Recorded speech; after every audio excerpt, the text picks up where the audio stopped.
Buenos días a todos. Gracias por asistir. Como lo dijo la compañera Ana Cristina, yo soy Jaiber Arias, residente de tercer año de neurocirugía.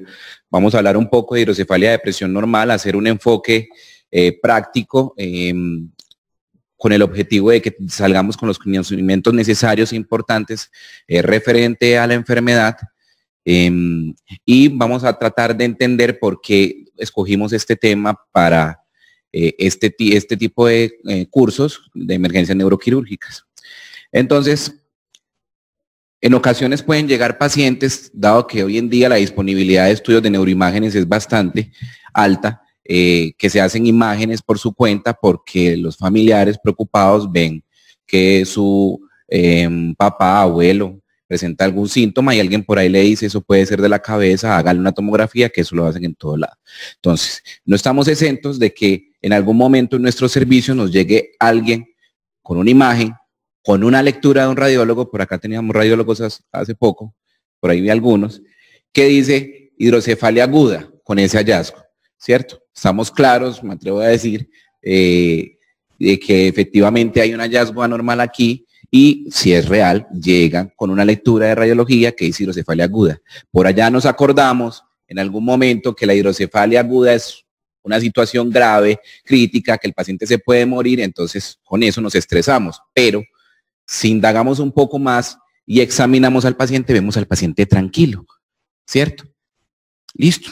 Entonces vemos que este paciente, leído como hidrocefalia aguda, lo que tiene es una dilatación del sistema ventricular. Y que además de eso tiene unos cambios alrededor de los ventrículos, leído como migración trasependimaria o edema trasependimario, que en conclusión, radiología lee como una hidrocefalia aguda. Pero vemos un paciente despierto que está hablándonos, relativamente orientado, ni siquiera le duele la cabeza. Listo.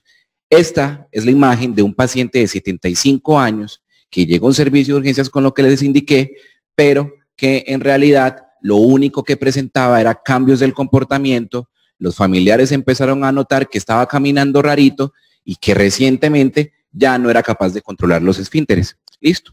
Eso, cuando vamos más allá, nos damos cuenta y repasamos por allá, nos damos cuenta que constituye un síndrome de hidrocefalia de presión normal.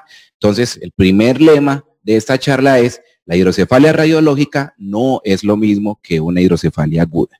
La hidrocefalia aguda es un síndrome claramente constituido por hipertensión endocraniana con una imagen que indica una dilatación ventricular con migración trasependimaria. Bueno, esta enfermedad, entonces, pues aquí va a tocar, y es obligatorio en realidad dar la cuota histórica, porque un colombiano aportó muchísimo para el desarrollo de este conocimiento y estos conceptos, que es este señor, Salomón Hakim. Listo. Y al lado está con el doctor Raymond Adams, que es el otro autor grande a nivel mundial referente a la enfermedad. De ahí viene lo que hemos escuchado más de una vez de la triada de Hakim Adams, ¿cierto? Este señor solito, aclaremos, solo, en realidad solo, el doctor Salomón Hakim en 1964 publicó esta tesis. Listo. Y en esta tesis, que en realidad es una serie de casos que el señor encontró y reportó, encontró que algunos pacientes presentaban un síndrome consistente en hidrocefalia con una presión de líquido cefalorraquídeo normal cuando le hacían una punción, ¿cierto? Tenían una hidrocefalia y tenían una presión normal, pero que su clínica consistía en una demencia progresiva, incontinencia urinaria esporádica y tenían un cierto vacile al caminar. Listo, así los describió el doctor Hakim, Salomón Hakim, en 1974 en su reporte de casos, y de una vez con eso, después de ciertos experimentos que realizó, o sea, pruebas de ensayo y error, encontró que los síntomas neurológicos de esos pacientes remitían después de que les hacía un procedimiento que les bajara la presión de líquido cefalorraquídeo por debajo del valor normal. Acordémonos que la presión intracerebral al momento de hacer la punción lumbar o presión de apertura se considera normal cuando está por debajo de los 200 milímetros de agua, ¿cierto? Y él para esa época también notó a través del examen la neuroimagen de la época, que era una neumoventriculografía, que al momento de inyectarle, sacar un poco de líquido cefalorraquídeo, inyectarle aire a los pacientes, todos estos pacientes presentaban una dilatación ventricular. Eso constituía la enfermedad. Listo, o sea que en realidad el doctor Hakim nunca necesitó del doctor Adams para diagnosticar esta enfermedad, solo que se pegó el doctor Adams en realidad. Bueno, esta enfermedad es una enfermedad globalmente entendida como de ancianos. La edad promedio de aparición de estos pacientes, de esta enfermedad, es de 70 años. Sin embargo, mientras mayor sea el paciente, es mucho más probable que lo presente. Para Colombia, hasta el 2010, se tenían más o menos registrados o identificados unos 100,000 pacientes con la enfermedad. Estos pacientes debutan, y de hecho es el síntoma más escandaloso en la mayoría de los casos, con una alteración de la marcha. Es el viejito que, pues, si bien ya necesitaba ayuda para algunas cosas, de manera rápida los familiares empiezan a notar una marcada dificultad para caminar. Dicen, pero él no caminaba así, ¿cierto? Y lo otro es, pues, esta señora no es que acabara de ver la camisa, la última camisa de la Selección Colombia, sino que empiezan a tener problemas conscientes para la continencia urinaria. Listo. Son conscientes, pilas con eso, porque a diferencia de otro tipo de enfermedades que alteran la cognición y enfermedades demenciales, estos pacientes efectivamente tienen un insight de su problema para el control de los esfínteres. Listo. Entonces, el otro motivo por el cual pueden llegar a urgencias, y el más frecuente que hemos notado, es eso, alteración para la marcha. Ya está caminando rarito el tío, el abuelo, el papá. Estos síntomas se presentan, la tríada de Hakim-Adams, que es la que les muestro acá, se presentan de manera individual, poco frecuente. Sin embargo, la propia tríada, o sea, la confluencia de los tres síntomas, la vamos a ver más o menos en la mitad de los casos. O sea, para configurar el diagnóstico no necesitamos la presencia de la tríada. Esa es otra moraleja que les quiero dejar de esta charla, ¿cierto? Vamos a encontrar también con cierta frecuencia, incluso en un tercio de los pacientes, una combinación de los síntomas. Por ejemplo, alteración de la marcha y déficits cognitivos los vamos a encontrar, como les dije, en un tercio de los casos. Cuando hablamos de la alteración para la marcha, vemos que la marcha en estos pacientes, el problema que presentan es generalmente de manera simétrica. El paciente tiene una dificultad para deambular, pero se nota simétrico esto es característico porque en caso de que el paciente tenga un déficit para la marcha secundario a un evento estructural, un SB isquémico o alguna otra patología que lo explique, obviamente vamos a encontrar una debilidad o vamos a encontrar una diferencia en la función motora en ese lado. Es evidente que esos pacientes tienen una alteración para la iniciación de la marcha. Ellos van deambulando y para hacer algún cambio o estar sentado y ponerse de pie o estar de pie y arrancar la marcha, ahí es que se nota más la dificultad para deambular. Cuando usted le pone un obstáculo a estos pacientes, siempre tienen una dificultad mayor. La base de sustentación de esos pacientes generalmente es más amplia y van a tener una dificultad para elevar el pie del piso. De ahí viene el nombre de marcha magnética, que era el nombre semiológico que le dieron a la marcha que presentan estos pacientes. Si usted empuja a estos pacientes un poco hacia adelante o hacia atrás, no tienen la capacidad ni la fuerza troncular para sostenerse. Entonces, muy fácilmente pueden irse para adelante y caerse. Y esto también es un síntoma, un hallazgo preocupante para los familiares porque empiezan a caerse más fácilmente estos pacientes. Listo. En cuanto al déficit cognitivo, pues vamos a encontrar que los pacientes se vuelven un poco más apáticos, tienen alteraciones del sueño, disfunciones ejecutivas evidentes, van a tener cambios, desorientación y van a tener incluso clínicas que pueden confundirse con el delirium, pero si vamos más allá nos damos cuenta que no es un delirium clínico fiel cuando aplicamos los criterios, pero si encontrábamos clínica y criterios para delirium, siempre tenemos que pensar en otra patología, dado que el delirium no es normal en estos pacientes. Y en cuanto a los síntomas urinarios, que son los menos frecuentes, el síntoma más consiste principalmente en urgencia y aumento de la frecuencia urinaria, pero los pacientes, repito, son conscientes de la falta de control de esfínteres. Todo esto se tiene que presentar en un periodo aproximadamente de 3 a 6 meses, de manera progresiva, listo, se debe valorar que el paciente no tenga otras causas que expliquen los síntomas que estamos encontrando. Y lo otro es, si vamos a hablar de hidrocefalia de presión normal idiopática, porque tenemos también hidrocefalia de presión normal secundaria, un poco menos frecuente, tenemos que descartar otras causas de hidrocefalia como traumatismos encefalocraneanos antiguos, pacientes con neuroinfecciones, paciente con lesiones tumorales. Listo, y ahí entra a jugar un papel importante las neuroimágenes, como lo veremos más adelante.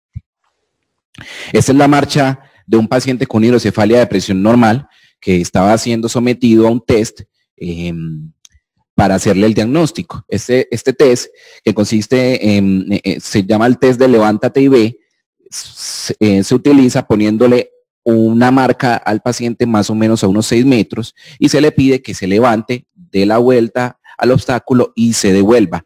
Un paciente normal realiza este test en 10 segundos. En cambio, este tipo de pacientes, como lo ven, principalmente al momento de encontrarse el obstáculo y de girar, van a ver que empieza a pegarse. Se pega mucho en estos puntos. Y tiene una dificultad marcada para levantar el pie del piso. Listo, ahí por ejemplo se pega de manera marcada, ahí se pegó al momento de encontrarse el obstáculo. Esa es una marcha característica de un paciente con hidrocefalia de presión normal. En cuanto a los síntomas urinarios, pues muchachos, generalmente nos vamos a encontrar otras etiologías que puedan generar incontinencia, siempre hay que descartarlas. Mucho más frecuente una infección urinaria en el viejito o algún problema pues del piso pélvico que pueda estar generando los síntomas. Entonces siempre pensar en eso, descartarlos. Y cuando vemos ese tipo de pacientes, pues le hacemos las urodinamias, tienen un comportamiento de vejiga neurogénica hiperactiva. Eso es otro hallazgo muy frecuentemente en ellos. Las pruebas neuropsicológicas no es que sean en realidad muy importantes para el neurocirujano, eso es más de utilidad para el neurólogo y ellos hacen un seguimiento con este tipo de pruebas. No hay ninguna claramente validada, pero las que se recomiendan en la literatura internacional para valorar a esos pacientes son la escala de Montreal y el Mini-Mental, pero es principalmente para hacerle seguimiento a largo plazo a estos pacientes. Después de tener valorado, identificada la clínica del paciente, tenemos que realizar una serie de pruebas auxiliares, que en realidad para mí más que auxiliares son las más importantes, porque nos permite saber si este paciente va a tener una respuesta al tratamiento definitivo de la hidrocefalia de presión normal, que es el tratamiento quirúrgico con derivación de líquido cefalorraquídeo. La primera prueba que utilizamos y que está claramente disponible en el medio es la punción lumbar evacuante. Esta prueba lo que trata de hacer es emular cómo respondería el paciente, sí o no, con los cambios de la dinámica del líquido cefalorraquídeo, específicamente en este caso al drenarle líquido del sistema nervioso central. La prueba consiste en hacer una punción lumbar, utilizar un Spinocan de un calibre grueso, ¿cierto? Un Spinocan 18-20 y evacuar de manera medida 30 a 50 mililitros de líquido cefalorraquídeo por la punción lumbar. Aquí, pilas, se debe de paso medir siempre la presión de apertura, porque estamos hablando de hidrocefalia de presión normal. O sea, en este punto tenemos que corroborar ese otro datico del apellido del nombre y encontrar una presión por debajo de 200 milímetros de agua. Listo.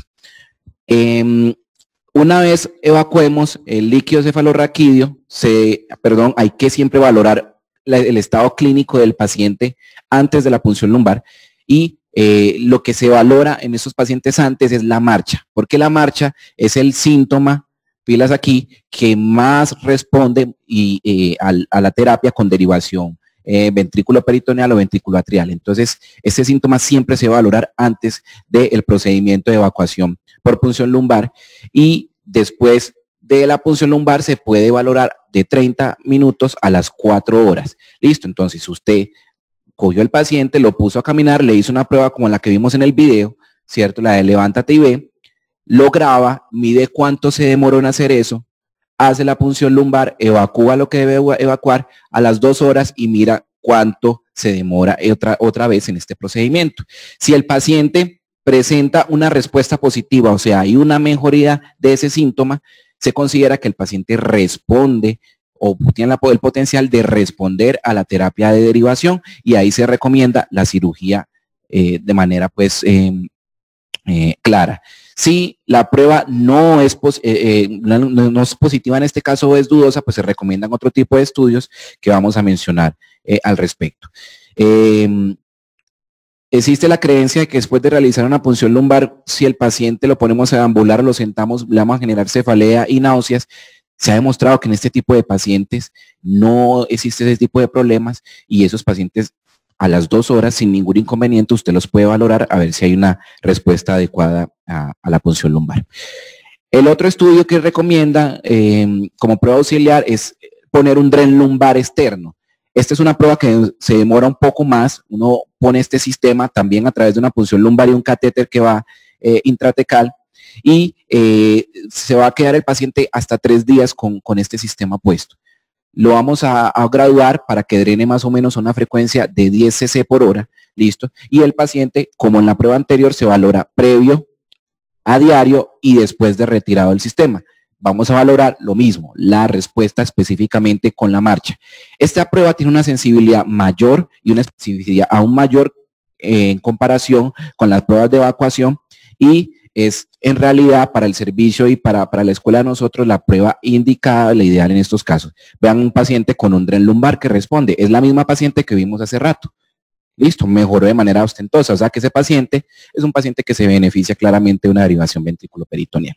Y existen otro tipo de pruebas un poco más especializadas.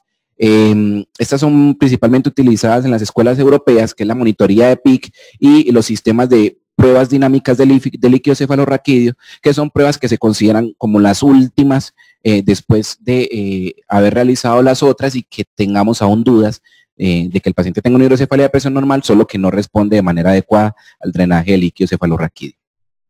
En cuanto a las imágenes, esto se diagnostica evidenciando que el paciente tenga una dilatación ventricular y el índice de medición de la dilatación ventricular recomendado por toda la literatura es el índice de Evans. Listo, el índice de Evans se calcula midiendo la distancia que hay de pared a pared en los cuernos frontales en un solo corte, idealmente un corte donde se vean los forámenes de Monro, que son los que les muestro aquí, ¿cierto? Y mirando el ancho del cráneo al mismo corte, en el punto más ancho, ¿cierto? Que es la porción o la línea amarilla que les muestro aquí. El índice de Evans da para dilatación ventricular cuando es mayor de 0.3 y es más específico cuando es mayor de 0.33. Bueno, también hay otros hallazgos en las neuroimágenes que sugieren o que se encuentran con cierta frecuencia en los pacientes con hidrocefalia de presión normal y es la señal de flujo en el acueducto de Silvio, ¿cierto? Los cambios periventriculares específicamente es por alteración vascular, esto no es migración transependimaria, estos son cambios que se dan por una alteración de los vasos que van en la región subcortical, la sustancia blanca, y van a mostrar esta señal, y la dilatación de los cuernos temporales, hallazgos pocos específicos que vamos a encontrar en otras cosas. Hay un hallazgo que el grupo japonés, que es el grupo más fuerte al respecto, ha tratado de diferenciar y para eso hay un estudio, que es el estudio Symphony, que ha aportado mucho valor a este hallazgo, que es el espacio subaracnoideo desproporcionadamente grande, ¿cierto? En la región subcortical, en la región basal del cráneo. Ese hallazgo consiste principalmente en que vamos a ver que en el paciente con hidrocefalia de presión normal hay un apiñamiento de los surcos hacia la región de la convexidad, esta es la parte más alta. En cambio, en otro tipo de pacientes, por ejemplo, este paciente con Alzheimer, vamos a ver que los giros se ven un poco más laxos y los surcos son más amplios. ¿Listo? Cosa que no vamos a ver acá. Y lo otro es la angulación del cuerpo calloso, que es el ángulo subcalloso que encontramos aquí, ¿cierto? Que tiende a ser un poco más recto en el paciente con hidrocefalia de presión normal. Otro hallazgo son los vacíos de parénquima por atrofia que encontramos en este tipo de pacientes. A la final llegamos a esto con todos los datos que tenemos y es determinar si el paciente tiene, según las guías japonesas, una posible hidrocefalia de presión normal, una posible hidrocefalia de presión normal con soporte en resonancia, que son los hallazgos que les acabé de describir, o una probable hidrocefalia de presión normal. Esto le queda en las memorias, pues no vamos a ahondar en eso porque ya me sacaron la tarjeta roja, ¿cierto? Pero les concluyo con esto que el paciente que tiene probable hidrocefalia de presión normal, según los criterios de la guía japonesa, es el paciente ideal para cirugía. Sin embargo, el paciente que cumple criterios para posible hidrocefalia de presión normal con soporte en resonancia, se ha demostrado por el estudio Symphony que responden de manera importante, más del 85% de las veces, a la derivación ventriculoperitoneal. ¿Qué es la derivación ventriculoperitoneal? Esto: pasar un catéter a través del cráneo al sistema ventricular. Ese catéter se va a conectar a una válvula, listo, y esa válvula se va a tunelizar por toda la región lateral y generalmente por el lado derecho hacia el abdomen si es una derivación ventriculoperitoneal. Listo, podemos utilizar válvulas programables o de presión fija. Las recomendables son las programables porque generalmente estos pacientes van a requerir un ajuste en su presión para la mejoría de los síntomas. En cambio, un paciente con una válvula de presión fija, si no responde a una presión inicial, porque es una presión fija, tocaría ser llevado de nuevo a cirugía para dar con la presión que ese paciente necesita. Listo, esta es una válvula de presión, una derivación ventriculoperitoneal, vean dónde termina el catéter, y esta es una ventrículo atrial. Listo. Ventajas de la una y de la otra, en realidad pues son ventajas que me parecen poco importantes. Generalmente en el medio utilizamos la ventriculoperitoneal porque aquí es que tenemos una mejor curva, pero el problema de esta es que tiende a obstruirse más frecuentemente que las ventriculoatriales, pero las ventriculoatriales tienen complicaciones más severas como endocarditis y falla renal. Bueno, los pacientes responden de manera importante, 96% de percepción de la mejoría global al año, y la marcha, vean, mejora el 83% y según algunos textos hasta el 90% en esos pacientes. O sea, le devolvemos la funcionalidad a estos pacientes. Sin embargo, las complicaciones con los sistemas de derivación ventriculoperitoneal o atrial pueden llegar a ser incluso del 23%. O sea, tenemos que escoger muy bien al paciente que va a ser sometido a este tipo de cirugías, porque si no lo estamos sometiendo innecesariamente a un riesgo relativamente alto. Otra de las medidas de tratamiento que está cogiendo fuerza, pero aún falta pues una validación en la literatura importante, es la tercer ventriculocisternostomía, que consiste en meter una camarita, ¿cierto?, por un punto en la región frontal hasta el piso del tercer ventrículo, como se lo señalo aquí. Ahí el video nos está mostrando el piso del tercer ventrículo, y con eso lo que hacemos es establecer una comunicación desde el sistema ventricular al sistema subaranoideo sin tener que pasar por el acueducto de Silvio. Ya dado que una de las teorías del desarrollo de la hidrocefalia de presión normal es una obstrucción funcional del acueducto de Silvio. Ahí, por ejemplo, se hizo ya el huequito y el líquido va a pasar directamente al espacio subaranoideo a través de ese foramen. Listo, es una cirugía muy bonita, el paciente queda sin catéter y no se somete a las complicaciones de tener un dispositivo implantado. Para terminar, estos pacientes, una vez operado, pues los seguimos en 1 o 3 meses después de la cirugía. No sé si recomienda el seguimiento inmediatamente porque no se va a ver una respuesta inmediata, se ve más o menos al mes, ¿cierto? La valoración clínica se da más o menos de 6 a 12 meses y se debe hacer con tomografía siempre. Y si el paciente no responde de manera adecuada de forma inicial, para eso la válvula programable, se debe ajustar la válvula, bajándola para que drene más líquido, y ya con eso usted le debe dar una cita de seguimiento al paciente de 3 a 6 meses. Muchas gracias.